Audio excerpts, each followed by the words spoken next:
Mark రాసిన సువార్త 12వ అధ్యాయం.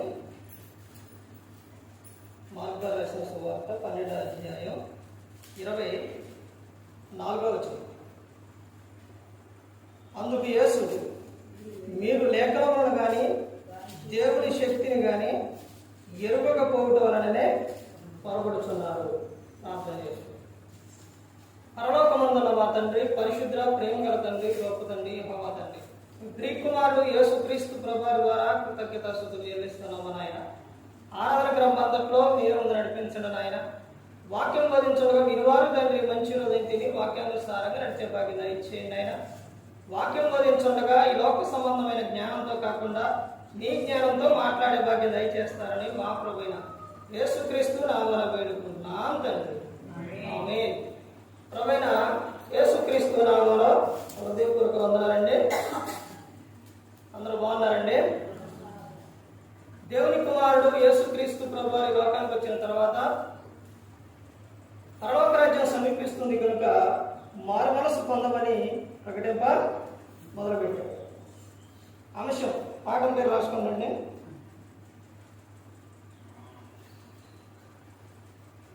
గొప్ప ప్రార్థనా వీరుని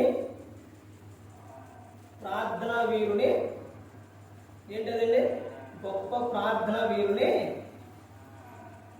జీవితం. ప్రార్థనా వీరుని జీవితం. ఒక వ్యక్తి గురించి బైబిల్ గ్రంథంలో రాపించారనంటే ఆ వ్యక్తి ఎలా ఉన్నాడు, ఏ విధంగా జీవించారు అన్నది దేవుడు 26 పుస్తకాల్లో రాపించారు. ఆదికాండం నుంచి ప్రకటన గ్రంథం వరకు కూడా ఎవరు ఎలా జీవించారు అన్నది ఈ గ్రంథంలో రాపించారు. అంటే ప్రతి క్రైస్తవుడు కూడా, ప్రతి ఒక్కరూ కూడా మొట్టమొదటిగా చేయవలసిన విషయం ఏంటంటే ఈ గ్రంథాన్ని చదవాలి. రెండవ విషయం ఏంటంటే ఈ గ్రంథాన్ని ధ్యానించాలి. మూడోది పరిశోధించాలి. అలా చేయకపోతే చెబుతున్న మాట అది అర్థం కాదండి. వాక్యం చదవకపోయినా, ధ్యానించకపోయినా, పరిశోధించకపోయినా తెలియదు. ఈ రోజున ఒక వ్యక్తి గురించి బైబిల్ గ్రంథంలో మనం చూస్తే మరి ఇతను ప్రార్థన జీవితం, ఇతడు ఎలాంటి వ్యక్తో మరి ఇతని గురించి మనం చూసే ముందు యేసుక్రీస్తు ప్రభువు చెప్తున్న మాట, మీరు లేఖనములను కానీ దేవుని శక్తిని కానీ ఎరుగకపోవటం వలనే పొరబడుచున్నారు. ఈ సందర్భంలోని లేఖనాలు ఎవరి గురించి సాక్ష్యం ఇస్తున్నాయనంటే యేసుక్రీస్తు ప్రభువు గురించి. ఎలాంటి విశ్వాసం ఎవరు కలిగి ఉన్నా కానీ విశ్వాసమునకు కర్త ఎవరు అనంటే యేసుక్రీస్తు ప్రభువు. ఆయన వైపు చూస్తూనే ముందుకు సాగాలి. అయితే మనిషి జీవితం గురించి ఒక వ్యక్తి ఎలా జీవించాడు, ఏ విధంగా ఉన్నారు అన్నది తెలుసుకొని ఇదిగో మనం ఇలా జీవిస్తే ఇదిగో మన గురించి ఎలా చెప్పుకుంటారు అన్నది ప్రసంగి 7వ అధ్యాయం 1-2 వచనాల్లో ఉంటుంది. ఒక వ్యక్తి మరణించిన తర్వాత తాను జీవించిన జీవితం అక్కడికి వెళ్ళినప్పుడు అర్థమవుతుంది. అలాగే ఈ గ్రంథంలోని ఉన్న వారి జీవితం అనేది ఏ విధంగా ఉందో, మరి తన ప్రార్థన ఎంత గొప్పదని అంటే చాలా గొప్పదని. ఆ వ్యక్తుల గురించి మనం చూద్దాం. యోబు గ్రంథం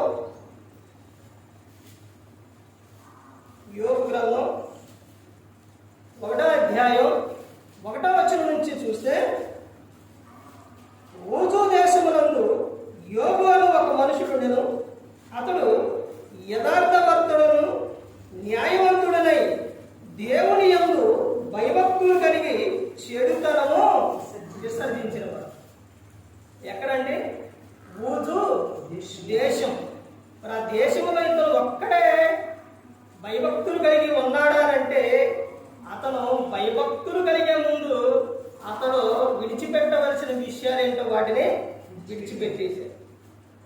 ఏవే విడిచిపెట్టాడంటే అతను ఎలాంటి వాడో చెప్తున్నారు. అతడు యథార్థవంతుడును న్యాయవంతుడునై దేవుని యందు భయభక్తులు కలిగి ఉన్న వ్యక్తి.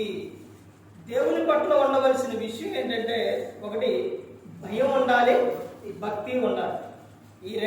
చాలా ప్రాముఖ్యమైన విషయాలు. చాలా మంది క్రైస్తవులకి భయం ఉంటే భక్తి ఉండదు, భక్తి ఉంటే భయం ఉండదు. కానీ రెండు కలిసి ఉండాలి అని చెప్తున్నారు. అపోస్తలుల కార్యం 10వ అధ్యాయం అక్కడ ఒక వ్యక్తి గురించి, కొర్నేలి గురించి, అతను కూడా ఎలా ఉన్నాడు? దేవుని యందు భయభక్తులు కలిగి ఉన్నాడు. కీర్తన 128:1 నుంచి దేవుని యందు భయభక్తులు కలిగి ఉంటే ఉండే ఆశీర్వాదం ఏంటన్నదే అక్కడ ఉంటుంది. మరి తన ప్రార్థన జీవితం ఎలాంటిది అంటే అక్కడ చెబుతున్నారు. చూడండి ఎన్నో వచనాలు అంటే 5వ వచనం చూడండి. వారి విందు దినములు పూర్తి కాగా యోబు తన కుమారుడు పాపం చేసి తమ హృదయంలో దేవుని దూషించురేమో అని వారిని పిలవనంపించి వారిని పవిత్రపరిచి అరుణోదయముల లేచి వారిలో ఒక్కొక్కరి నిమిత్తమై దహన బలి నర్పించుచూ వచ్చెను. యోబు నిత్యము అలాగున చేయుచుండెను. ఈయన గొప్ప ప్రార్థన జీవితం ఏంటంటే అంటే ఆయన ఒక రోజు కాదండి, కొన్ని గంటలు కాదు, ఒక రోజు కాదు, కొన్ని రోజులు కాదు, ఆయన ఉన్నంతకాలం నిత్యము కూడా ఆయన అలా చేస్తూ వచ్చారు. ఆ పిల్లల నిమిత్తం దహన బలులు అర్పిస్తూ వచ్చారు. అలాగే ప్రతి ఒక్క కుటుంబంలో కూడా కుటుంబ ప్రార్థన ఉండాలి. ప్రతి ఒక్క వ్యక్తి కూడా నిత్యము ఏం చేయాలంటే ప్రార్థన చేయాలి. ప్రార్థన జీవితం కలిగి ఉండాలి. ప్రతి ఒక్క క్రైస్తవుడు కూడా కుటుంబ ప్రార్థన అనేది ఉండాలి. ప్రార్థన లేని వ్యక్తి శవంతో సమానం. శవం ఎలాగైతే కదలదు, ప్రార్థన లేని వ్యక్తి కూడా నీలో ప్రార్థన లేకపోతే నువ్వు ప్రతి శోధనకు నువ్వు ఏమైపోతావు? పడిపోతావు. ప్రతి ఒక్క శోధనకి కూడా ఏదొచ్చినా కానీ అదే నీలో నిత్యము నువ్వు దేవునికి మొరపెట్టుకునే విధంగా ఉండాలి. కీర్తనలు ఎక్కువగా ప్రార్థనలేనండి. ప్రార్థన జీవితం ఇతను కలిగి ఉన్న జీవితం ఎలాంటి జీవితం అంటే నిత్యము అలా చేస్తూ ఆయన వచ్చిండు. అతనికి యోబు గారికి వచ్చిన శ్రమలలో ఆయన చెబుతున్న విషయం చూడండి.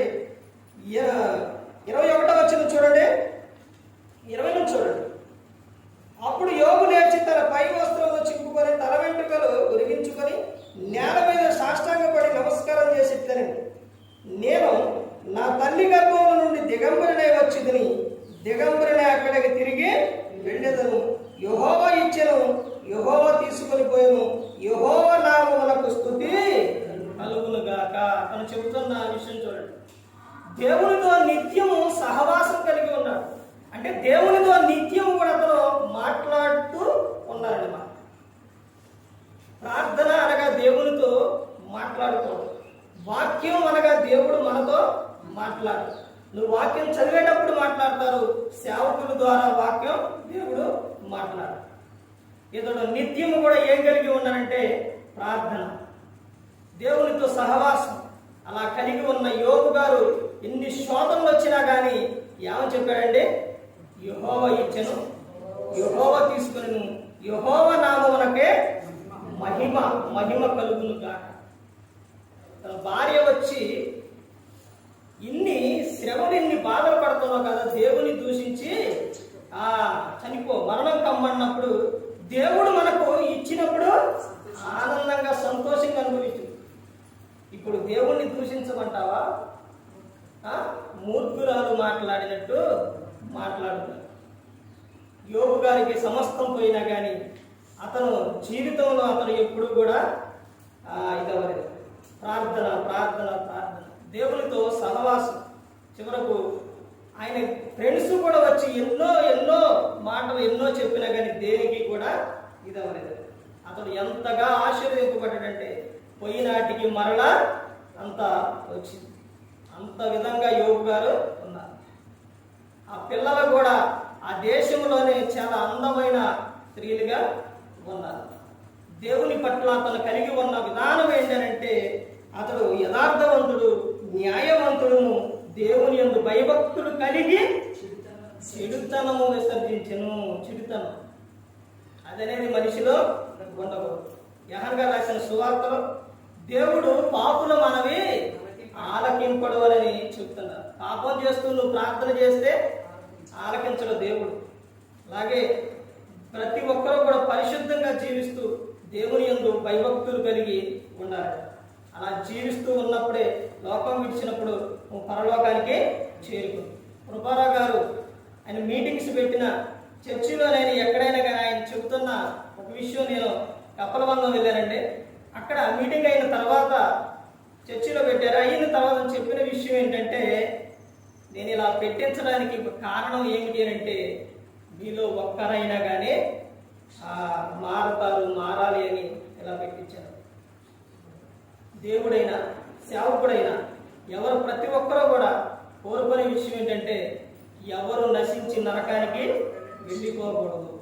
ప్రతి ఒక్కరూ రక్షింపబడాలి, ప్రతి ఒక్కరూ మారుమనసు పొందాలి, తర్వాత పరలోకానికి. పరలోకంలో 100 మంది నీతిమంతుల కన్నా ఒక పాపి మారు మనసు పొందితే దూతల ఎదుట సంతోషం, ఆనందం, పండగండి అక్కడ. అలాగే ప్రతి ఒక్కరూ కూడా రక్షింపబడాలి, ప్రతి ఒక్కరూ కూడా పరలోకం చేరాలనే యేసుక్రీస్తు ప్రభువారు ఈ లోకానికి వచ్చి అందరి కోసం శిలువలో ఆయన మరణించారు. ప్రతి ఒక్కరూ కూడా గమనించుకోవాలి, ప్రతి ఒక్కరూ కూడా తెలుసుకోవాలి. మనం వస్తున్నాం వెళ్ళిపోతున్నాం అంటే అలా కుదరదండి.